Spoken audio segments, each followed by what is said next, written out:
Bonjour et bienvenue sur Charging Station pour un nouvel essai électrisant, celui aujourd'hui de la Renault Mégane Break en version e-tech, c'est la version hybride rechargeable.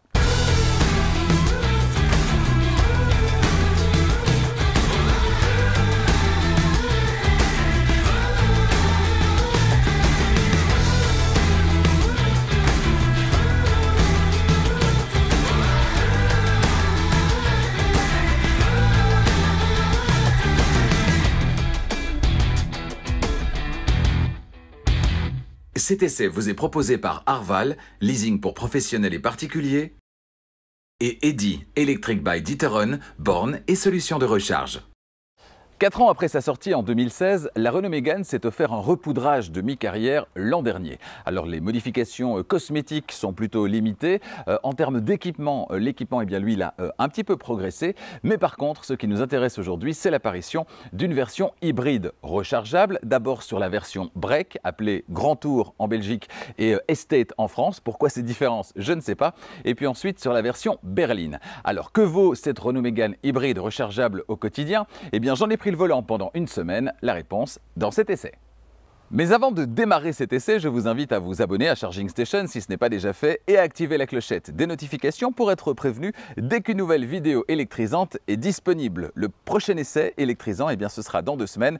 On a rendez-vous avec l'Audi Q4 e-tron 100% électrique. Ce sera la version 40, donc une version plus accessible que celle dont j'ai eu le plaisir de prendre le volant à l'occasion de son lancement. C'était il y a quelques semaines maintenant pour un essai très rapide. Là, ce sera un essai traditionnel, donc un essai d'une semaine. Vous saurez tout sur l'Audi Q4 e-tron, une voiture qui semble vous plaire d'ailleurs, étant donné le nombre de vues assez impressionnant de l'essai rapide que j'ai donc effectué il y a quelques semaines. D'autres essais électrisants durant les semaines suivantes, lesquels? Eh bien pour le savoir, restez là, je vous en reparle tout à l'heure. Extérieurement, les améliorations esthétiques sur cette version restylée de la Renault Mégane sont plutôt allées chercher du côté des boucliers, du côté des phares qui sont maintenant full LED et de quelques autres détails de finition un petit peu partout sur la carrosserie. Alors cette voiture, la Renault Mégane Grand Tour ou Estate, mesure 4,63 m de long, 1,81 m de large sans les rétroviseurs et 1,45 m de haut. Seulement, j'ai envie de dire, ben oui, c'est une voiture qui est plutôt basse et ça change dans un univers automobile actuellement peuplé de SUV. Sous le capot de cette Renault Mégane e-tech, on retrouve tout d'abord à gauche un moteur essence de 1600 cm3, c'est un 4 cylindres qui développe 91 chevaux. À droite, on retrouve un moteur électrique, ou plutôt 2 moteurs électriques en fait dans cette voiture. Il y a tout d'abord un moteur électrique principal de 49 kW qui sert essentiellement pour la conduite en 100% électrique, et puis un moteur secondaire de 25 kW qui sert de démarreur générateur haute tension. La puissance combinée est de 160 chevaux et 205 Nm de couple. Le 0 à 100 est abattu en 11,4 secondes.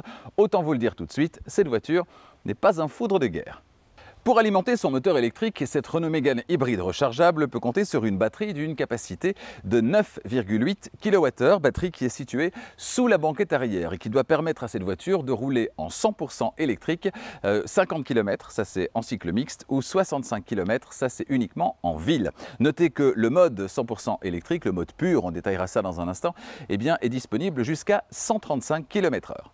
Pour recharger la batterie de cette Renault Mégane hybride rechargeable, ça se passe à l'arrière du côté droit avec sous la trappe un connecteur de type 2 pour la recharge sur le courant alternatif, connecteur de type 2 relié à un chargeur embarqué de 3,7 kW, c'est pas très puissant malheureusement, on est bien loin des 22 kW d'une Renault Zoé sur le courant alternatif, mais vous me direz, celle-ci n'est pas une 100% électrique, au contraire évidemment de la Renault Zoé. Alors au niveau des temps de recharge, prévoyez un petit peu moins de 3 heures sur une borne dédiée, un petit peu moins de 6 heures sur une prise domestique simple. Avec cette voiture, vous le voyez, pas de connecteur combo CCS et donc pas d'accès à la recharge sur le courant continu, la recharge accélérée.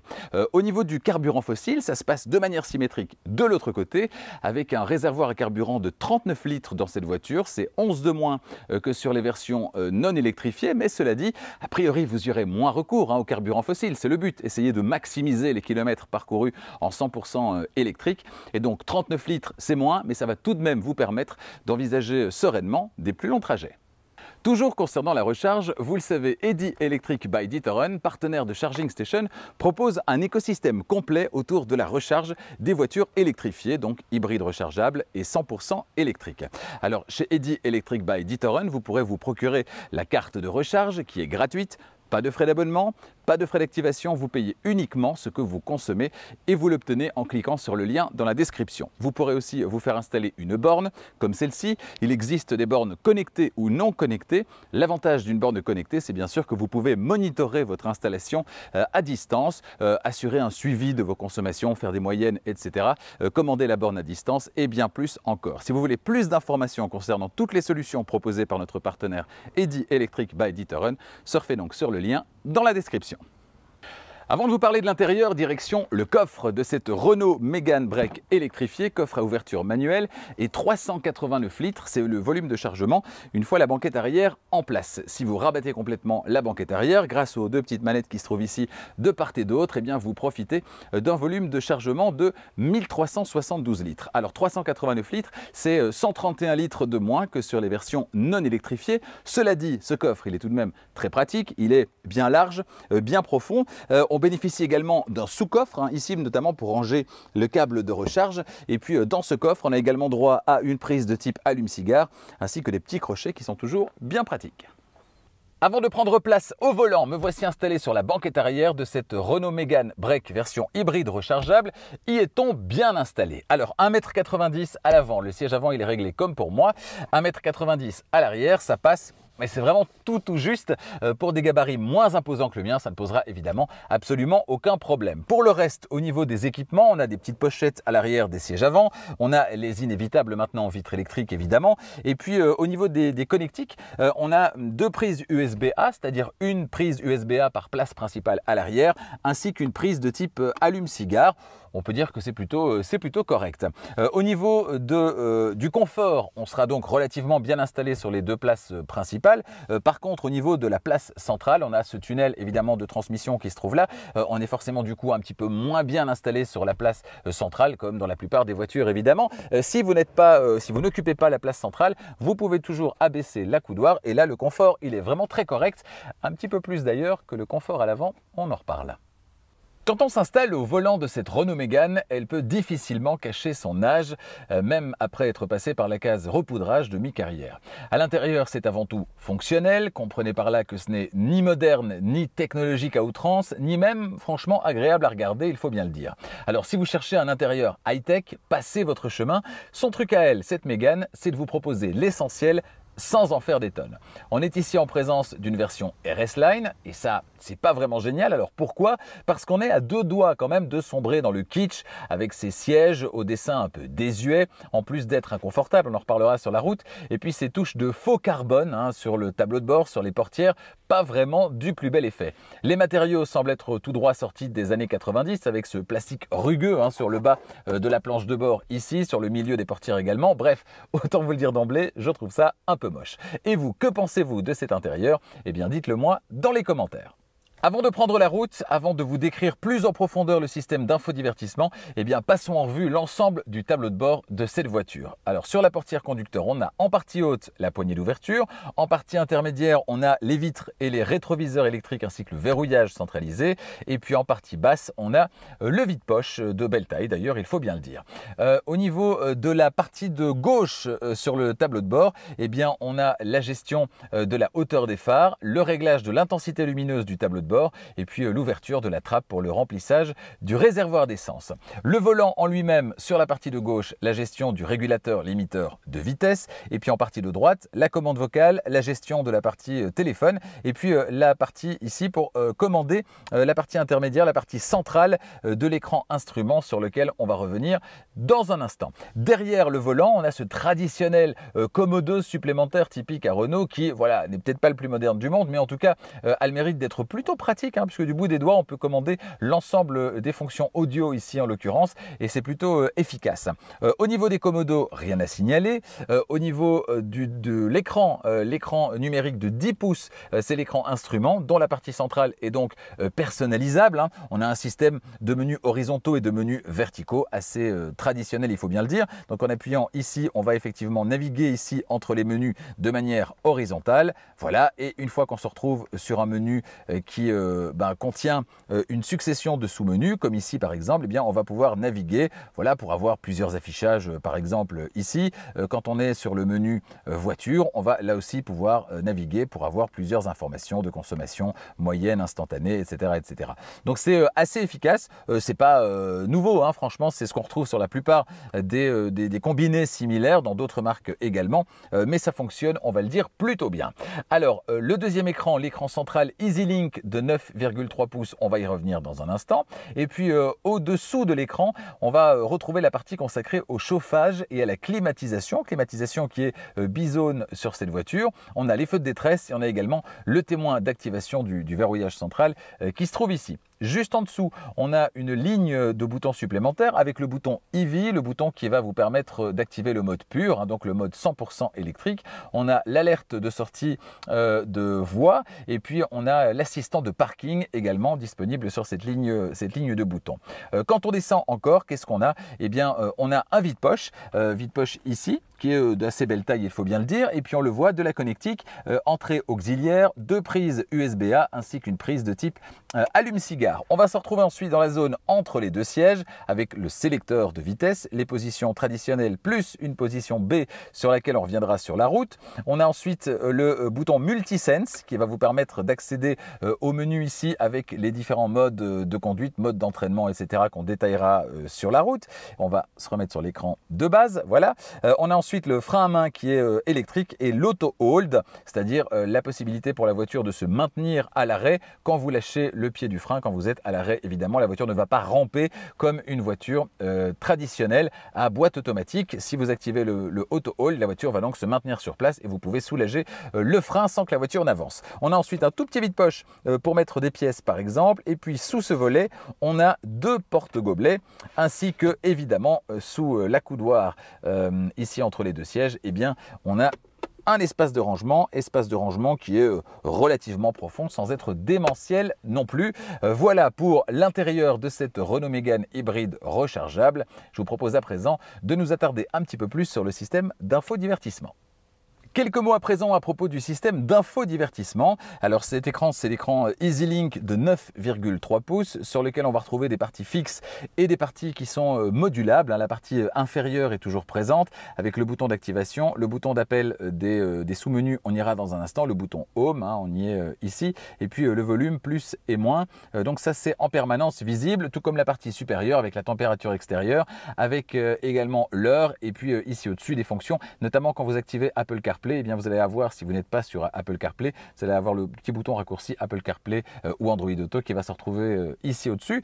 Apple CarPlay, Android Auto avec fil malheureusement dans cette voiture. Alors vous le voyez, trois petites boules, on est sur celle de gauche, ça veut dire qu'on peut faire un swipe à droite pour avoir d'autres fonctions accessibles et un autre swipe pour ajouter ensuite des widgets via ce petit bouton par exemple. Voilà, on peut vraiment tout personnaliser dans cette voiture avec pas mal de widgets disponibles, des plus grands, des plus petits, etc. etc. Donc c'est assez pratique pour se constituer finalement son tableau de bord. On appuie sur le bouton Home, vous le voyez. Alors dans cette configuration-ci, on a par exemple directement accessible la navigation, la partie radio et la partie téléphone. Donc voilà, c'est plutôt intuitif, plutôt efficace. Alors au niveau de la réactivité, il y a quelques latences, il y a quelques ratés également en termes de fluidité, mais dans l'ensemble, franchement, c'est assez efficace. C'est pas le système le plus moderne qu'on a vu dans une voiture en 2021, mais franchement, ça fait le boulot. Alors, si on se plonge dans le sous-menu via ce petit bouton, eh bien, on a, vous le voyez ici, différents petits menus accessibles. Bon, c'est pas le plus moderne, c'est pas le plus joli, mais c'est hyper efficace. Et vous le voyez, la partie supérieure a changé pour de nouveau offrir des raccourcis vers la navigation, vers le téléphone, etc. Au niveau des menus ici, c'est d'une simplicité enfantine en termes de lisibilité. Franchement, c'est efficace. Navigation, radio, musique, téléphone, les applications, les infos véhicules. C'est là que vous irez chercher, par exemple, les infos liées à la consommation d'énergie, également les infos système. On a les réglages plus profonds de la voiture et puis des suggestions, notifications, etc. Voilà, vous revenez ici sur le menu principal au niveau du swipe. Alors j'ai de la chance, vous voyez, voilà, ça, de temps en temps des petits ratés. J'allais dire j'ai de la chance, mais non, pas tant que ça. Voilà, c'est globalement fluide, mais vous le voyez, parfois, parfois ça se trompe ou bien ça ne swipe pas. En l'occurrence là, ça ne swipe plus du tout. Donc voilà, des petits ratés clairement dans le système d'infodivertissement de cette voiture, mais globalement, passez pas votre journée à swiper. Donc c'est relativement efficace et en général plutôt performant, sauf justement ces petits ratés précisément que je viens d'évoquer et même d'illustrer. Au démarrage, cette voiture, elle va systématiquement privilégier le mode MySense, c'est-à-dire le mode dans lequel elle va elle-même décider si elle roule sur le moteur électrique ou sur le moteur thermique ou la combinaison des deux en fonction des conditions de circulation, en fonction de la vitesse, en fonction de la manière de conduire, etc. Donc si vous roulez essentiellement à basse vitesse, que vous y allez mollo sur la pédale d'accélérateur et que vous avez de l'électricité dans la batterie, vous serez essentiellement en mode 100% électrique. Si le rythme est plus soutenu ou que vous appuyez de manière un petit peu plus forte sur l'accélérateur, là forcément vous allez réveiller le moteur thermique, mais avec toujours cet appui du moteur électrique pour venir soulager le moteur thermique et faire baisser la consommation. Concernant les sièges à présent, et là c'est une petite déception, une grosse déception même, ça fait une semaine là, que je roule dans cette voiture, je me suis toujours pas fait à son assise qui est pour le moins inconfortable avec cette finition RS Line et ses sièges spécifiques. Alors la bonne nouvelle c'est qu'ils sont parfaitement enveloppants, un peu trop même, hein, les retours au niveau des cuisses, franchement c'est assez désagréable, j'ai l'impression d'être assis dans une coque, c'est pas très gai, et puis qu'ils soient à ce point enveloppants et notamment au niveau, je le disais, des cuisses mais aussi au niveau du dos, ça n'a aucun intérêt. On n'est pas sur une voiture à vocation sportive. Vous n'allez pas la conduire de manière sportive cette voiture. Donc ça n'a vraiment aucun intérêt de proposer un tel soutien, un tel maintien dans ce type de voiture. Donc je trouve ça un peu un non-sens, surtout quand ça se fait au détriment du confort. Et là le confort, franchement, il est un peu malmené hein, avec ces sièges que je trouve pas géniaux. Alors c'est peut-être par rapport à ma morphologie à moi. Donc faites un test de toute façon pour voir si ça vous convient. Mais vraiment, à moins que vous ne soyez un vrai fan de cette version RS Line, franchement passez votre chemin, oubliez ces 2000 € de différence avec la version l'autre version, la version d'entrée de gamme, la version intense, et investissez ces 2000 € dans autre chose, éventuellement pourquoi pas une trottinette électrique, histoire de parcourir les quelques centaines de mètres qui vous séparent de votre destination. Si vous devez vous arrêter à un point de charge un peu éloigné de votre destination, votre argent sera mieux investi que dans cette version RS Line. Concernant les aides à la conduite dans cette voiture, alors il y a une petite déception, c'est qu'on a bien sûr la base, hein, on a le front assist, on a l'avertisseur de trafic arrière, l'avertisseur d'angle mort, on a évidemment un régulateur de vitesse et du maintien dans la voie, sauf que certaines fonctions, certaines parties de ces fonctions sont indisponibles ou sont en option. Régulateur de vitesse, il n'est pas adaptatif à la base, si vous le voulez adaptatif, c'est en option. Le maintien dans la voie justement, on a un avertisseur de franchissement de ligne, mais on n'a pas un vrai maintien actif au centre de la voie comme on pourrait s'y attendre en 2021. Donc voilà, il y a l'essentiel, tout fonctionne très bien, mais si vous voulez un petit peu plus, c'est en option ou indisponible et c'est un peu dommage. Cette voiture sur la balance, elle pèse 1700 kg, c'est-à-dire à peu près 200 kg de plus que les versions équivalentes essence non électrifiées. Alors c'est un poids certain, un poids qu'on ressent hein, inévitablement. Mais cette voiture, je le disais tout à l'heure, elle n'est pas faite pour être conduite de manière dynamique, de manière vive. C'est pas une voiture sportive, elle n'a pas la puissance pour faire ça, en tout cas au regard du poids de la voiture. On n'est clairement pas avec une puissance suffisante pour prétendre à quoi que ce soit de sportif au niveau du comportement. Donc voilà, c'est une voiture à prendre pour ce qu'elle est, c'est-à-dire une voiture que vous allez conduire de manière placide, tranquille, qui va vous proposer du coup un confort qui est vraiment très bon. La voiture elle est bien suspendue, les bruits sont bien filtrés, on parlera des bruits dans un instant, et puis on a une voiture qui globalement vous en offre pour son argent, pour votre argent, pour celui qui veut effectivement voilà, quelque chose de rassurant, un comportement routier rassurant, une voiture confortable à utiliser tranquillement au quotidien. Cette voiture, elle maîtrise bien les bruits aérodynamiques, les bruits de roulement également, ce qui permet au quotidien d'être dans une voiture vraiment silencieuse et ça vient ajouter du confort supplémentaire au confort procuré par, alors non pas les sièges, mais en tout cas dans cette version, mais le confort de suspension en général qui donc est très bon. Donc voilà, ça c'est vraiment très agréable au quotidien. Cette voiture, elle est silencieuse et de nouveau, ça incite à rouler cool. Alors bien sûr, elle est silencieuse en mode 100% électrique, elle est silencieuse également quand le moteur thermique se réveille et se montre assez discret quand vous n'écrasez pas l'accélérateur. Si vous écrasez l'accélérateur, vous aurez effectivement un moteur un petit peu plus sonore évidemment, mais voilà, c'est pas le but non plus. Donc si vous roulez cool, franchement la voiture elle est silencieuse et au quotidien c'est un vrai plus. Au quotidien, cette voiture elle est capable de tracter une charge également. Alors charge non freinée, ce sera 740 kg et charge freinée c'est 750 kg. La différence n'est pas énorme, j'ai pas bien compris cette différence, mais voilà, ce sont les valeurs communiquées. Donc 740 si la charge n'est pas freinée, 750 si la charge est freinée. Au niveau des modes d'entraînement ou modes de conduite dans cette voiture, on en a 3. Je vous parlais tout à l'heure du mode MySense où la voiture va choisir elle-même si elle active le moteur électrique et ou le moteur thermique. On en a 2 autres. Le mode pur, c'est le mode 100% électrique, activable via le petit bouton qu'on a vu tout à l'heure sur la console centrale. Et puis le mode sport. Alors dans le mode sport, évidemment, le moteur thermique sera largement sollicité puisque on demandera dans ce cas-là à la voiture de fournir en permanence toute la puissance disponible. Ce sera évidemment au détriment de la consommation. Au détriment de la consommation aussi, il y a le mode e-save qui est activable là aussi via le menu sur le système d'infodivertissement. Alors le mode e-save, qu'est-ce qu'il va faire? Il va faire en sorte que la batterie garde au moins 40% de sa capacité en réserve pour une utilisation ultérieure dans une zone de basse émission par exemple. Alors ça veut dire quoi? Ça veut dire que si on n'est pas à 40%, elle va vouloir la recharger jusqu'à 40%, en plus de faire tourner les roues de la voiture, en plus d'entraîner la voiture. Ça veut dire que la consommation, elle va monter en flèche. Donc c'est vraiment à utiliser avec parcimonie. La meilleure manière de recharger la batterie, ce n'est jamais d'utiliser le mode e-save, le mode où le moteur thermique va recharger la batterie, mais c'est bien évidemment à destination de brancher la voiture sur une borne dédiée. C'est la meilleure façon évidemment de recharger, en tout cas la moins coûteuse. 11,4 mètres, c'est le diamètre de braquage revendiqué par cette voiture. Rien à dire de ce côté-là. Rien à dire non plus du côté de la direction. Le volant est très très agréable. Franchement, on a une bonne prise en main. On a un volant qui est assez épais. Moi, j'aime bien ça. Il n'est pas trop grand, il n'est pas trop petit. Franchement, c'est assez agréable. Et puis, on a quelque chose, une sensation qui est assez douce, qui n'est pas trop artificielle. Je trouve qu'on a un bon compromis au niveau du volant et au quotidien. Là aussi, c'est plutôt agréable. En conduite cool, les passages du moteur électrique au moteur thermique se font de manière assez imperceptible, donc c'est très agréable au quotidien, je le disais, pour peu que vous n'écrasiez pas l'accélérateur évidemment.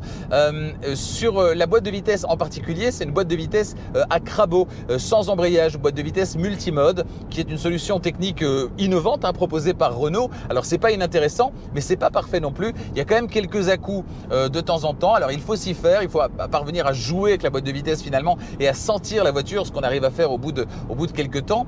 Donc voilà, je m'en sors mieux maintenant qu'il y a une semaine quand j'ai pris la voiture, mais il reste quelques à-coups et notamment un sentiment désagréable de creux à l'accélération aux alentours de 80 km/h, ce qui n'est pas très très chouette. Donc voilà, technologie intéressante, mais peut-être quelques ajustements à opérer encore du côté de cette boîte de vitesse. Sur la plupart des voitures hybrides rechargeables, on est souvent surpris quand on veut freiner parce qu'il faut aller assez loin dans la course de la pédale de frein pour que la voiture commence à freiner. Et ça, c'est dû au point de bascule qui est parfois un petit peu difficile à établir entre le freinage par friction et le freinage par récupération d'énergie. On commence par la récupération d'énergie et puis le système de freinage physique par friction se met en marche et on a parfois un point de bascule un peu compliqué à déterminer entre les deux. Ici, c'est tout le contraire. On a un système qui est très on-off. Donc dès qu'on effleure la pédale de frein, on a la voiture qui a tendance à bien freiner. On a le nez dans le pare-brise si on est un peu surpris, qu'on ne fait pas attention. Donc ça demande un petit temps d'adaptation quand même, mais en tout cas, ça fera plaisir à ceux qui aiment les freinages un petit peu plus mordants que ce qu'on retrouve habituellement dans une voiture hybride rechargeable. La voiture, elle freine quand on lui demande directement, quand on enfonce la pédale de frein. Et pour certains, c'est un vrai plus. En lien avec le freinage, on a la récupération d'énergie. Alors sur cette voiture, vous avez une récupération d'énergie qui s'apparente à celle d'une voiture à moteur thermique traditionnelle. C'est-à-dire que quand vous levez le pied de l'accélérateur, vous avez une décélération qui est très progressive. Donc pas une grande récupération d'énergie quand vous levez le pied de l'accélérateur. Si vous voulez quelque chose d'un petit peu plus mordant, si vous voulez davantage récupérer l'énergie quand vous levez le pied de l'accélérateur et donc que la voiture freine davantage, ralentisse davantage, vous pouvez actionner le mode B avec le sélecteur de vitesse. Attention que vous n'irez quand même pas jusqu'à l'arrêt complet, donc pas de conduite évidemment à une pédale à bord de cette voiture. Depuis la récente mise à jour de mi-carrière, dans cette voiture, vous avez droit à des phares full LED, ce qui est une bonne chose, mais ils ne sont pas adaptatifs. Par contre, le basculement entre les feux de route et les feux de croisement peut lui être automatique. Avant de vous retrouver à l'extérieur pour parler du prix de cette voiture, pour conclure cet essai et vous parler des prochains essais à venir sur Charging Station, me voici arrêté à présent pour pouvoir prendre mon petit papier et vous donner toutes les infos en termes de consommation et donc d'autonomie réelle de cette voiture, notamment en mode 100% électrique. Alors cette voiture, l'autonomie théorique en 100% électrique, c'est normalement 50 km en cycle mixte. On peut aller jusqu'à 65, toujours en théorie, quand on est exclusivement en ville. Sur l'ensemble de cette semaine d'essai, j'ai parcouru 614 km et globalement, durant ces 614 km, j'ai consommé 2,1 litres au 100 et 14,6 kWh d'électricité au 100 km. J'ai rechargé évidemment à chaque fois que c'était possible, c'est-à-dire grosso modo chez moi, à mon domicile et sur mon lieu de travail, et ce tous les jours, ce qui explique évidemment cette consommation relativement basse au niveau du carburant fossile, de l'essence.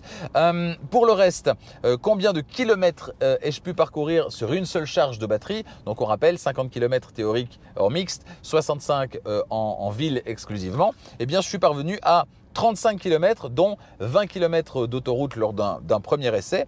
Et j'ai pu dépasser les 40-45 km en me passant d'autoroute évidemment et dans les meilleures conditions, dans des conditions qui sont favorables. Il fait 20 degrés, il y a du soleil, etc. Donc les conditions qui sont assez favorables. Donc sans autoroute, 40-45 km, mais il y avait quand même des nationales, etc. Donc on peut imaginer effectivement qu'on peut dépasser les 50 km si on roule exclusivement en ville. Mais bon voilà, en ville on parcourt rarement 50 km. Donc c'est vrai que les données avec autoroute nationale sont quand même plus réaliste pour une charge de batterie et une utilisation au quotidien que voilà, d'avoir une grande autonomie en ville. Bon, c'est pas très intéressant. Batterie vide, la consommation sur autoroute, c'est combien? Eh bien, j'étais assez surpris positivement. Franchement, cette voiture, elle gère relativement bien l'énergie puisque batterie vide, eh bien, j'arrive à 7 litres et demi au 100 km, ce qui est plutôt une valeur encourageante.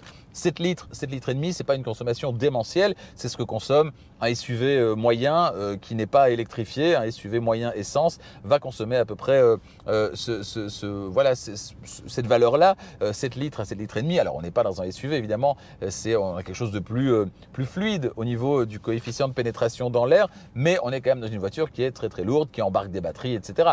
Mais donc batterie vide, on est quand même à 7 litres et demi, ce qui est une valeur relativement encourageante. Ça veut dire que sur des longs trajets, c'est pas le coup de fusil. Une fois que la batterie est vide, on garde une consommation relativement maîtrisée, même si on est bien loin des 2,1 litres au 100 qu'on peut parcourir quand on recharge le plus souvent possible. Mais il n'y a pas de miracle. Si vous ne rechargez pas forcément, eh bien la consommation sera forcément supérieure. Donc l'idée pour profiter pleinement du système hybride rechargeable de cette voiture, c'est évidemment de recharger à chaque fois que c'est possible. C'est ce que j'ai fait et vous le voyez, la consommation 2,1 litres au 100, 14,7 kWh au 100 km, des valeurs qui sont plutôt intéressantes. La Renault Mégane Grand Tour ou Estate E-Tech hybride rechargeable est disponible en Belgique à partir de 37 625 €. C'est en version intense et 39 575 € en version RS Line.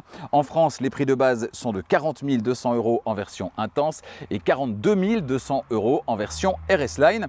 L'exemplaire que vous avez sous les yeux est donc une version RS Line belge avec la peinture métallisée bleu iron et le pack parking total de la facture 39 775 €, 39 775 €. Rendez-vous sur le configurateur en ligne de Renault pour configurer votre Renault Mégane E-Tech hybride rechargeable en version break ou en version berline.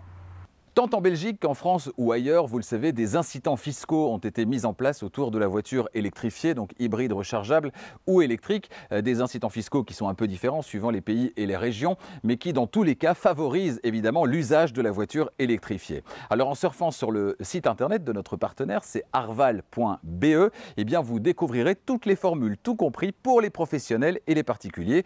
Pour les professionnels, c'est le leasing opérationnel, le leasing tout inclus, et pour les particuliers, la formule est la même, une formule où tout est compris, tout est inclus, le changement des pneumatiques par exemple, ou encore les entretiens, ça s'appelle donc le Private Lease. Surfez sur arval.be pour découvrir toutes ces possibilités. Et puis si vous nous suivez depuis l'Hexagone, Arval c'est aussi en France, dans l'Hexagone, et donc n'hésitez pas à surfer là aussi sur arval.fr. Les formules sont un petit peu différentes, mais tout aussi avantageuses.